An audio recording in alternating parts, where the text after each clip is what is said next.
কানে হেডফোন, পাশে বসে বুঝতে পারলাম ছেলেটি কার সাথে যেন কথা বলছে। আমি ভেজা ছাতাটা তখন একটা প্যাকেটের মধ্যে পুরে ব্যাগের মধ্যে রাখছি। ছেলেটি জিজ্ঞেস করল, রাঁধুনি আবার কি? ওপাশ থেকে উত্তর পেতেই ছেলেটি হেসে বলল, তাই বলো, রাঁধুনি একটা যে মশলার নাম সেটা জানবো কি করে? আচ্ছা, ওটা তাহলে পেস্ট করে নেব। আর দুধ তো লাগবেই। ঠিক আছে, যখন রান্না করব তখন তুমি ফোনে থাকবে কিন্তু। এতক্ষণ ধরে যা বললে সব ভুলে গেলাম, লিখে নিলে হতো। বুঝতে পারলাম ওপাশ থেকে কেউ রান্নার কায়দা কানুন শেখাচ্ছে। কিন্তু শেখাচ্ছেটা কে? গার্লফ্রেন্ড? হতেও পারে। এদিকে ছেলেটি তখন ফোন রাখার জন্য তাড়াহুড়ো করছে। রাখছি বলেও থেমে গিয়ে কিছুক্ষণ চুপ থেকে বলল, প্রীতির অফিস ছুটি বলতে রবিবার, তবে 15ই আগস্ট শনিবার পড়েছে। পরপর দুদিন ছুটি। ও বলছিল তোমার কাছে যাবে, কি একটা যেন দরকার আছে। আমি ওকে জিজ্ঞেস করলাম, কি দরকার আমাকে বলো? বলল, ও আমি মাকেই বলবো। আগে তো যাই। ঠিক আছে মা, রাখছি, পরে কথা হবে, বলেই ফোনটা কেটে দিল। বুঝতে পারলাম গার্লফ্রেন্ড না, মায়ের সাথেই কথা বলছিল ছেলেটি। মাই ছেলেকে রান্না শেখাচ্ছিল তাহলে। শুনে ভালো লাগছিল। ফোনটা রেখে বাইরের দিকে তাকিয়ে ছেলেটি এবার আমাকে জিজ্ঞেস করলো, কোন স্টেশন এলো দাদা? আমি বললাম, আন্দুল। ছেলেটি বলল, এই রে, এর মধ্যেই আন্দুল চলে এলাম। আমি হেসে বললাম, ফোনে কথা বলছিলেন তো, তাই সময় কখন পেরিয়ে গেছে বুঝতেই পারেননি। রান্না শিখছিলেন? রাঁধুনি, দুধ, কি বানাবেন? শুক্তো? ছেলেটি অবাক হয়ে বলল, কি করে বুঝলেন? আপনি শুনেছেন তাহলে আমার কথা। আসলে শুক্তো বানাবো তো, মা তাই শিখিয়ে দিচ্ছিল। আপনিও রান্না করতে পারেন, তাই না?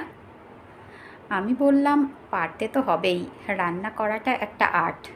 তবে শুক্তো বানানোটা একটু সময় সাপেক্ষ, ধৈর্য ধরে আপনাকে বানাতে হবে। তবে হাতের গুণে আপনিও হয়ে উঠতে পারেন শিল্পী। ছেলেটি শুনে বলল, এই প্রথমবার বানাবো, আমার স্ত্রী প্রীতির জন্য। বিয়ের পর থেকে মা বলে দিয়েছে রান্নাঘরটা দুজনকে সামলাতে হবে, তাই রান্না করাটা ভালো করে শিখছি। আমি বললাম, একদম ঠিক বলেছেন আপনার মা, আমার মায়ের কথাও সেম। সংসারে সকলকেই কাজ করতে হবে। তো কথায় কথা বাড়ে। গল্প করতে করতে ভালোই জমে উঠল দুজনের গল্প। এ কথা সে কথা বলতে বলতে পরিচিত হলাম দুজনে। নিজের পরিচয় দিতে গিয়ে ছেলেটি বলল, আমার নাম উৎস। গত নভেম্বরে বিয়ে হয়েছে আমাদের। মায়ের কথা অনুযায়ী রান্নাঘরটা আমরা দুজনেই সামলাই। যেদিন যে সময় পায় সেদিন সে রান্না করে। একজন রান্না করবে আর একজন সাহায্য করবে। তবে আমার মা কিন্তু দারুণ রান্না করে। মা বলেছে প্রতি মাসে একটা একটা করে নতুন রান্না শিখবি আর প্রীতিকে রান্না করে খাওয়াবি। এই মাসে আমি বানাবো শুক্তো, পুরোটাই মায়ের তত্ত্বাবধানে। প্রীতিরও রান্নার প্রতি ন্যাক আছে, ও ভালো ভালো রান্না করতে পারে। দুজনেরই তো অফিস থাকে, দুজনে না করলে চলবে কি করে? আমি বললাম, একদম ঠিক, সংসার যখন দুজনের তখন দুজনকেই তো করতে হবে। ছেলেটি বলল, জানেন, এই ধারণাটা আমার আগে ছিল না। বিয়ের 2 মাস পর একদিন প্রীতি ডিম দিয়ে কি একটা বানিয়েছিল গ্রামের বাড়িতে। খেয়ে দেখলাম, ততটা ভালো লাগেনি। মুখের ওপর বলে দিলাম, এটা কি রান্না হয়েছে, মুখেই তো দেওয়া যাচ্ছে না। মা পাশেই ছিল। মা বলল, সত্যিই তো, মুখে যদি দিতে না পারে খাবে কি করে? ঠিক আছে, আজ প্রীতি রান্না করেছে, কালকের দুপুরের রান্নাটা তুই করবি। কাল হবে পালং শাকের ডালনা। আমি জিজ্ঞেস করলাম, আমি কি করে রান্না করব? আমি কি পালং শাকের ডালনা রান্না করতে পারি? আমি তো কিছুই পারি না। মা শুনল না। পরের দিন সব উপকরণ মানে যা যা লাগে সব রেডি করে দিয়ে বলল, রান্নাটা কর। বাধ্য হয়েই রান্না করতে হলো। রান্না করলাম। খেতে বসে দেখছি নিজের রান্না নিজেই মুখে দিতে পারছি না। মা বলল, শোন, অন্যের খারাপ দিক দেখার আগে, কাউকে মুখের ওপর খারাপ বলার আগে বাজে রান্না হয়েছে এমন কথা বলার আগে বুঝতে হবে আমি সেই কাজে কতটা পারদর্শী। প্রশংসা করতে শেখো আগে। ভুল ধরাটা কাজের কথা না, তবে প্রশংসা করতে কিন্তু যোগ্যতা লাগে।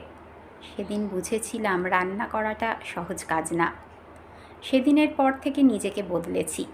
কারো থেকে কোনো কিছু দাবি করার আগে এখন আমি ভাবি আমি তার জন্য কী কী করেছি।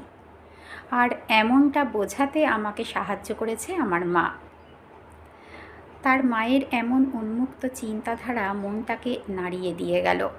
সত্যিই তো, এমন একটা শাশুড়ি পেলে বৌমারা শাশুড়িকে না ভালোবেসে পারবে? তবে হ্যাঁ, ছেলের সুখের কথা চিন্তা করতে গেলে বৌমার প্রতিদ্বন্দ্বী নয়, বৌমার সহযোগী হয়ে উঠতে হবে। সবার আগে বন্ধু হতে হবে। মনে মনে ভাবলাম, এইভাবে যদি সবাই ভাবে তাহলে প্রতিটা টোনাটুনির সংসার সুখ শান্তিতে ভরা থাকবে আজীবন।